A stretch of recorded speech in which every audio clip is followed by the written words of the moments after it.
இந்த வீடியோ பதிவு ரொம்ப முக்கியமான ஒரு பதிவு. ஸோ இந்த வீடியோவை வந்து கண்டிப்பா ஸ்டார்டிங் டு எண்டிங் வரையும் பாருங்க. ஒவ்வொரு நீட் ஆஸ்பிரண்ட் அண்ட் பேரண்ட்ஸ் கண்டிப்பா நம்ம சேனலை ஃபாலோ பண்ணிக்கோங்க. கைடன்ஸ் சப்போர்ட் வேணும் அப்படின்னா கீழே டிஸ்கிரிப்ஷன்ல வாட்ஸ்அப் குரூப் இருக்கு, ஜாயின் பண்ணிக்கோங்க. தொடர்ந்து அப்டேட் வந்துகிட்டே இருக்கும்.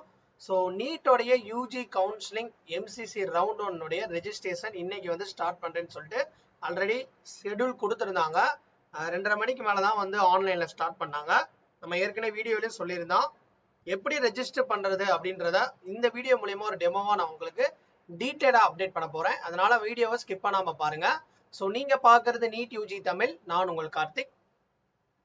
ஃபர்ஸ்ட் வந்து எம்சிசி என்ஐசி டாட் என்ற வெப்சைட் போனீங்கன்னா யூஜி மெடிக்கல், இதுல கீழே கேண்டிடேட் ஆக்டிவிட்டி போர்டு இருக்கா, இதை கிளிக் பண்ணீங்கன்னா நியூ ரெஜிஸ்ட்ரேஷன்.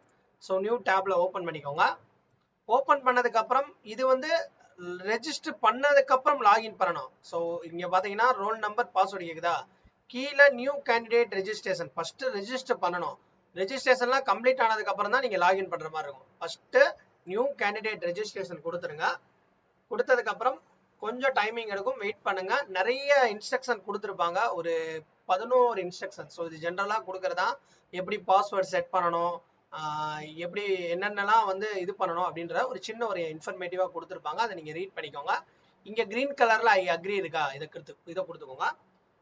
கொடுத்ததுக்கு அப்புறம் நெக்ஸ்ட் வந்து நீட்டோடைய டீடைல்ஸ் கேட்குங்க. ஸோ நீட்டோடைய ரோல் நம்பர், நீட் யூஜி உடைய application number, candidate name, mother name, date of birth, கீழே இருக்கக்கூடிய செக்யூரிட்டி பின்ன மேல அப்படியே டைப் பண்ணுங்க. நான் டைப் பண்ணி காமிக்கிறேன். இந்த இதை நீங்க டைப் பண்ற மாதிரி இருக்கும். உங்களுடைய roll number, application number, candidate name, mother name, date of birth எல்லாமே உங்களுடைய அட்மிட் கார்டு அல்லது ஸ்கோர் கார்டை அப்படியே பார்த்து டைப் பண்ணுங்க. நீங்க மேனுவலா டைப் பண்றேன்னு சொல்லிட்டு ஏதாவது டாட்டோ இல்ல ஸ்பேஸோ நீங்க கொடுத்தீங்கன்னா சில நேரம் எடுத்துக்கிறாது. ஏன் அப்படின்னா இந்த டேட்டா எல்லாமே என்டிஏ உடைய சர்வரை சிங்க் பண்ணி தான் வச்சிருப்பாங்க. அதனால வந்து நீங்க நீட்டோடைய ரோல் நம்பர் தப்பா கொடுத்தா கூட உள்ள வந்து சர்வர் லாகின் ஆகாது. அதனால நீங்க என்ன பண்ணுங்க, எல்லாரும் ரெஜிஸ்டர் பண்ணும்போது உங்களுடைய அட்மிட் கார்டோ இல்ல ஸ்கோர் கார்டோ எடுத்து role number, application number, candidate name, mother name அப்படியே டிட்டோவா ஒரு ஸ்பேஸோ டாட்டோ இல்லாம கொடுத்துட்டு சப்மிட் கொடுத்துருங்க. ஓகே, சப்மிட் கொடுத்ததுக்கு அப்புறம் உங்களுடைய roll number, application number, candidate name, mother name, date of birth வந்துடும். கீழே ஆட்டோமேட்டிக்கா உங்களுடைய மொபைல் நம்பரும் நீங்க இது நீட்டோடைய அந்த அப்ளிகேஷனுக்கு ரெஜிஸ்டர் பண்ண அந்த மெயில் ஐடி எல்லாத்தையுமே வந்து ஃபெச் பண்ணி எடுத்துட்டு வந்துடும் என்டிஏ சர்வர்ல இருந்து. அதுக்கப்புறம் பாஸ்வேர்டை வந்து நியூவா நீங்க செட் பண்ணுங்க. ஸோ நீங்களா ஓனா செட் பண்ணணும். ஏன்னா இந்த லாகின்கான எம்சிசிக்கான இந்த பாஸ்வேர்டை வந்து நீங்க செட் பண்ணணும். இந்த பாஸ்வேர்டை யாருக்கும் எக்காரணத்தை கொண்டும் ஷேர் பண்ணிடாதீங்க. ஓகேவா? ஸோ இந்த பாஸ்வேர்டை நீங்களே யூஸ் பண்ணுங்க. பட் யாரும் உங்களை யூஸ் பண்ண முடியாது. ஏன்னா ஒவ்வொரு டைமிங்கும் வந்து ஓடிபி கேட்கும். ஓகேவா? அதனால நியூவா பாஸ்வேர்ட் செட் பண்ணிட்டு சப்மிட் கொடுத்து நெக்ஸ்ட் கொடுத்துருங்க. ஸோ நெக்ஸ்ட் கொடுத்ததுக்கு அப்புறம் உங்களுக்கு ஒரு ஓடிபி வரும். அதை கொடுத்துட்டு நீங்க ஓடிபி வந்து மெயிலோ இல்ல உங்களோட ரெஜிஸ்டர் மொபைல் நம்பருக்கு வரும். அது கொடுத்ததுக்கு அப்புறம் ஓபன் பண்ணி கொடுத்துருங்க. ஃபர்ஸ்ட் ஸ்டெப் வந்து ஆத்தென்டிகேஷன் ஃபார்ம் வந்து கம்ப்ளீட்டடா முடிஞ்சிடும். ஸோ அடுத்து என்னென்ன இது இருக்குன்னா அப்ளிகேஷன் ஃபார்ம், குவாலிஃபிகேஷன் டீடைல்ஸ், அதுக்கப்புறம் என்ன கோட்டா, ஸோ நீங்க ஆல் இந்தியா கோட்டாவா இல்லை டீம்டு யூனிவர்சிட்டியா, என்ன மாதிரியா கோட்டா, அதுக்கப்புறம் உங்களுடைய கான்டாக்ட் டீடைல்ஸ், இந்த மாதிரி இதுதான் பண்ணணும். பட் இதுக்கு முன்னாடி என்ன பண்ணணும்னா ஒரு முக்கியமான ஒரு அப்டேட், கீழே வந்து verification mobile number, email ID. Mobile number already first verify ஆயிரும். ஏன்னா நீங்க உள்ள லாகின் பண்ணும்போதே மொபைல் நம்பர் வெரிஃபிகேஷன் ஆயிரும். பட் நீங்க மெயில் ஐடியை கண்டிப்பா நீங்க எக்காரணத்தை கொண்டு வெரிஃபை பண்ணாம போயிடாதீங்க. வெரிஃபிகேஷன் மெயில் ஐடியை ஃபர்ஸ்ட் வெரிஃபை பண்ணணும். ஆட்டோமேட்டிக்கா அந்த இடத்துல ரெஜிஸ்டர் மொபைல் நம்பர் வந்துடும். கீழே பின் நம்பர் இதுதான் உங்களுடைய மெயில்னு சொல்லிட்டு செக்யூரிட்டி பின் கொடுத்துட்டு ஒரு ஓடிபி கொடுத்ததுக்கு அப்புறம் உங்களுடைய மெயிலுக்கு ஒரு ஓடிபி வரும். அந்த ஓடிபியை கொடுத்து இந்த மெயிலை வந்து வெரிஃபை பண்ணிக்கோங்க. இது வந்து முதல் ஒரு உள்ள வந்ததுக்கு அப்புறம் ஒரு ஸ்டெப். இது முடிச்சதுக்கு அப்புறம் உங்களுக்கு இந்த மாதிரி வரும். உங்களுடைய யுவர் இமெயில் ஐடின்னு போட்டுட்டு உங்களோட mail ID has been verified சக்சஸ்ஃபுல்லின்னு வரும். அதுக்கப்புறம் நெக்ஸ்ட் உங்களுடைய அப்ளிகேஷன் ஃபார்ம்ல ஆட்டோமேட்டிக்கா உங்களுடைய ஜெண்டர் வந்துடும், நேஷனாலிட்டி, ரிலிஜன், உங்களுடைய ஆக்சுவல் கேட்டகரி, நீங்க நீட் ஃபார்முக்கு என்ன கொடுத்தீங்களோ அதை பேஸ் பண்ணி ஓபிசி, என்சிஎல், எஸ்சி, எஸ்சி, எஸ்டின்ற மாதிரியா உங்களுடைய அண்டர்சன்னா அண்டர்சன் சொல்லிட்டு ஆட்டோமேட்டிக்கா கேட்டகரி வந்துடும். கீழே வந்து நீங்க பர்சன் வித் டிசபிலிட்டி, பிடபிள்யூடியா இருந்தா எஸ் கொடுங்க, இல்லைன்னா நோன் கொடுத்துருங்க. அதே மாதிரியே வந்து நீங்க ஏஎஃப்எம்சி மெடிக்கல் காலேஜஸ்க்கு மிலிட்ரி கோட்டால வரீங்க, அது நான் வந்து ஆல்ரெடி வந்து வெரிஃபிகேஷன்லாம் பண்ணிட்டேன்னா அந்த கோட்டாவா இருந்தா எஸ் கொடுங்க, இல்லைன்னா நோன் கொடுத்துடணும். ஏன்னா இது எல்லாருக்கும் இந்த கோட்டா அப்ளிகபிள் கிடையாது. பர்டிகுலர் இந்த மிலிட்ரி கோட்டால வரக்கூடிய அந்த கேண்டிடேட்ஸ் ஆல்ரெடி ஏஎஃப்எம்சில அப்ளிகேஷன் போட்டு அதுக்கான சர்டிபிகேட் வெரிஃபிகேஷன்லாம் கம்ப்ளீட்டா முடிச்சவங்க மட்டும் தான் எஸ் கொடுக்கணும், மற்றவங்க நோன் கொடுத்துருங்க. ஓகேவா? இது வந்து ஒரு ஸ்டெப்புங்க.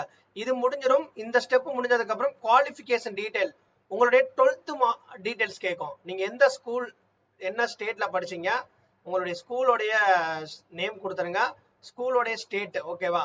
அதுக்கப்புறம் வந்து நீங்க பாஸ் ஆகிட்டீங்கன்னா பாஸ், எந்த இயர்ல பாஸ் ஆனீங்க, உங்களுடைய 12th ரோல் நம்பர், அதுக்கப்புறம் 12th பாசிங் ஸ்டேட், எந்த ஸ்டேட்ல பாஸ் ஆனீங்க. ஓகேவா? இதுல வந்து பாத்தீங்கன்னா உங்களுக்கு தமிழ்நாடு மேபி சில நேரம் கரெக்டான ஸ்டேட் காமிக்காது, அப்படி இல்லைன்னா அதர்ஸ் கொடுத்துக்கலாம். எந்த போர்டுல படிச்சீங்க, தமிழ்நாடு ஸ்டேட் போர்டுனா டிஎன் ஸ்டேட் போர்டுன்னு கொடுத்துக்கோங்க, சிபிஎஸ்சினா சிபிஎஸ்சி ஸ்லாஷ் போட்டு தமிழ்நாடுன்னு கொடுத்துக்கோங்க. ஓகேவா? அதுக்கப்புறம் பாசிங் இயர், 12th உடைய ரோல் நம்பர், உங்களுடைய ஸ்கூல், அதுக்கப்புறம் பின்கோடு கொடுத்துருங்க. நெக்ஸ்ட் உங்களுடைய 12th physics chemistry biology mark கட்டாயம் கொடுக்கணும், மறந்துடாதீங்க. இந்த 3 மார்க் வந்து கரெக்டா கொடுத்துடணும். கொடுத்ததுக்கு அப்புறம் next and save and next கொடுத்துருங்க. இது ஒரு ஸ்டெப். இது முடிஞ்சதுக்கு அப்புறம் இதுதான் முக்கியமான ஸ்டெப். இந்த ஸ்டெப்ல தான் நீங்க எந்த கோட்டா செலக்ட் பண்றீங்களோ அதுக்கேற்ற மாதிரி உங்களுக்கு ஃபீ வரும். இப்போ நீங்க ஆல் இந்தியா கோட்டா செலக்ட் பண்ணாலும் சரி, ஓப்பன் செலக்ட் பண்ணாலும் சரி, டீம்ட தவிர, நான் டீம்டு யூனிவர்சிட்டி என்னால் அஃபோர்ட் பண்ண முடியாது சார், நான் கவர்மெண்ட்டுக்கு மட்டும் ட்ரை பண்றேன், ஆல் இந்தியா கோட்டாவுடைய இந்தியாவில் இருக்கக்கூடிய கவர்மெண்ட் காலேஜஸ் வரும், ஓப்பன் சீட்ல இருக்கக்கூடிய AIIMS, JIPMER and central universities எல்லாமே வரும். பிஎஸ்சி நர்சிங் தேவைப்பட்டா போட்டுக்கோங்க, பிஎஸ்சி நர்சிங் எல்லாரும் போட மாட்டாங்க. பட் இந்த ஃபர்ஸ்ட் 2 நீங்க செலக்ட் பண்ணாலும் 5500 ரூபாய். எந்தெந்த category, SC, ST, OBC, so இந்த கேட்டகரியில வரக்கூடியவங்களுக்கு 5500 ரூபாய் வெறும் all India quota and open seat வந்து நீங்க அப்ளை பண்ணீங்கன்னா. அதே இது வந்து நீங்க ஒரு அன்ரிசர்வ் கேட்டகரி, ஓப்பன் கேட்டகரி அன்ரிசர்வா இருந்தா 11000 ரூபாய் வரும், 5500 ரூபாய் வராது, 11000 ரூபாய். நல்லா புரிஞ்சுக்கோங்க, 11000 ரூபாய் வரும். இது கொடுத்ததுக்கு அப்புறம் ஓகே, நான் டீம்டு யூனிவர்சிட்டி செலக்ட் பண்ணனா எவ்வளவு வரும் அப்படின்னா, டீம்டு யூனிவர்சிட்டி நீங்க இப்ப பாத்தீங்கன்னா நான் 3மே செலக்ட் பண்ணாலும் பாருங்க 5500 ரூபாய். இதே இது ஜெனரல் கேட்டகரியா இருந்தா 11000 ரூபாய். இதே இது வந்து நான் டீம்டு யூனிவர்சிட்டி செலக்ட் பண்றேன், டீம்டு யூனிவர்சிட்டி செலக்ட் பண்ணா நீங்க ஆல் இந்தியாவும் செலக்ட் பண்ணாலும் சரி, ஓப்பன் சீட்டே செலக்ட் பண்ணி பிளஸ் டீம்டு யூனிவர்சிட்டி செலக்ட் பண்ணா 2,50,000 ரூபாய் நீங்க கட்டணும். எல்லா கேட்டகரியும், எல்லா கேட்டகரி யாரா இருந்தாலும் சரி, நீங்க ஓப்பன் கேட்டகரியா இருந்தாலும் சரி, ஓபிசியா இருந்தாலும் சரி, எஸ்சி எஸ்டி யாரா இருந்தாலும் 2,50,000 ரூபாய் நீங்க பே பண்ற மாதிரி இருக்கும். ஓகே, இதை நீங்க செலக்ட் பண்ணிட்டு சேவ் அண்ட் நெக்ஸ்ட் கொடுத்துருங்க. ஓகேவா? இந்த நீங்க உங்களுக்கு ஏத்த மாதிரி கோட்டாவை நீங்க செலக்ட் பண்ணிக்கோங்க.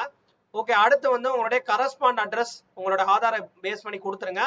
பெர்மனன்ட் அட்ரஸ் சேமா இருந்துச்சுன்னா அந்த இடத்துல சேம் கொடுத்துருங்க, இல்ல டிஃபரெண்டா இருந்துச்சுன்னா டிஃபரெண்டா தனித்தனியா கொடுத்து சேவ் அண்ட் நெக்ஸ்ட் கொடுத்துருங்க. இது ஒரு ஸ்டெப். நெக்ஸ்ட் வந்து உங்களோட அப்ளிகேஷன் ஃபார்ம் கம்ப்ளீட்டா முடிஞ்சிருச்சுன்னா இந்த மாதிரி ஒரு ப்ரிவியூ அண்ட் ஃபைனல் சப்மிட் வரும். உங்களுடைய application roll number, application form எல்லாமே கரெக்டா இருக்கான்னு செக் பண்ணிக்கோங்க. உங்களுடைய போட்டோ அந்த இடத்துல வரும். நீட்டுக்கு நீங்க கொடுத்த நீட்டோட சர்வர்ல இருந்து அப்படியே எடுத்துட்டு வந்துடுறது. ஸோ எல்லாமே டீட்டெயிலா கரெக்டா இருக்கான்னு ஒன்ஸ் வந்து வெரிஃபை பண்ணிட்டு சேவ் அண்ட் ஃபைனல் சப்மிட் கொடுத்துருங்க. கொடுத்துட்டீங்கன்னா அவ்வளவுதான், முடிஞ்சு. ரெஜிஸ்ட்ரேஷன் கம்ப்ளீட் ஆயிடுச்சுன்னா இந்த பேஜுக்கு வந்துடும். இந்த பேஜ் வந்ததுக்கு அப்புறம் நீங்க என்ன பண்ணுனா, இந்த இடத்துல பே ரெஜிஸ்ட்ரேஷன் ஃபீன்னு சொல்லிட்டு காமிக்கும். இந்த பே ரெஜிஸ்ட்ரேஷன் ஃபீயை கிளிக் பண்ணா உங்களுக்கு பேங்க், அதாவது பேமெண்ட் கேட்வேக்கு போகும். பேமெண்ட் கேட்வேல நீங்க என்ன கோட்டா செலக்ட் பண்ணீங்களோ, இப்போ 5500 ரூபாய் அந்த ஆல் இந்தியா கோட்டா எய்ம்ஸ் இது செலக்ட் பண்ணீங்கன்னா அதற்கான இது வரும். அதை நீங்க ஜிபே இல்ல நெட் பேங்கிங் மூலியமா கட்டிக்கோங்க. ஆனா இன்னொன்று முக்கியமானது, இந்த 2,50,000 ரூபாய் கட்டுறவங்க நெட் பேங்கிங் மூலியமா கட்டுங்க, அதுதான் பெஸ்ட். ஏன்னா பெரிய அமௌண்ட், ஒரு கிரெடிட் கார்டோ டெபிட் கார்டோ இல்லது வந்து ஜிபே மூலியமா நீங்க பண்ண முடியாது டீம்டு யூனிவர்சிட்டிக்கு பே பண்ணக்கூடியவங்க. ஸோ அவ்வளவுதாங்க, முடிஞ்சிருச்சு. நமக்கு 16ஆம் தேதி நாளைக்கு வந்து லீவு, 16ஆம் தேதி ஆகஸ்ட் வந்து நமக்கு சாய்ஸ் ஃபில்லிங் வந்து ஆன்லைன்ல ஸ்டார்ட் பண்ணுவாங்க. ஃபர்ஸ்ட் நீங்க ரெஜிஸ்ட்ரேஷன் பண்ணிருங்க. ஸோ ரெஜிஸ்ட்ரேஷனுக்கான கடைசி டேட்டு ஆல்ரெடி ஷெடியூல்ல போட்டிருக்காங்க. பட் இருந்தாலும் ஸ்கெடியூல்ல வந்து நான் செக் பண்ணிட்டு உங்களுக்கு சொல்றேன், அப்படியே வந்து வெயிட் பண்ணுங்க, நான் உங்களுக்கு செக் பண்ணிட்டு சொல்றேன். ஸோ உங்களுக்கு கடைசி டேட்னு எடுத்தீங்கன்னா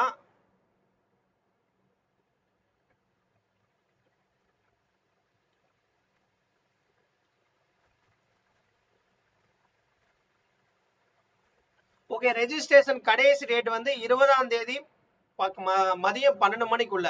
கடைசி டேட் 20 ஆகஸ்ட் 12 மணிக்குள்ள நீங்க ரெஜிஸ்ட்ரேஷன் பண்ணி நைட்டு வந்து நீங்க 11:55க்குள்ள சாய்ஸ் லாகிங் பண்ற மாதிரி இருக்கும். 16ஆம் தேதி ஆகஸ்ட்ல இருந்து சாய்ஸ் ஃபில்லிங் ஸ்டார்ட் பண்றாங்க. ஓகேவா?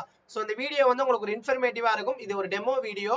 பட் இன்னும் டீட்டெயிலா நிறைய அப்டேட் நம்ம வந்து நீங்க கேட்கக்கூடிய டவுட்ஸ்ல இருந்து வீடியோ அப்டேட் பண்ணுவோம். தொடர்ந்து நம்மளுடைய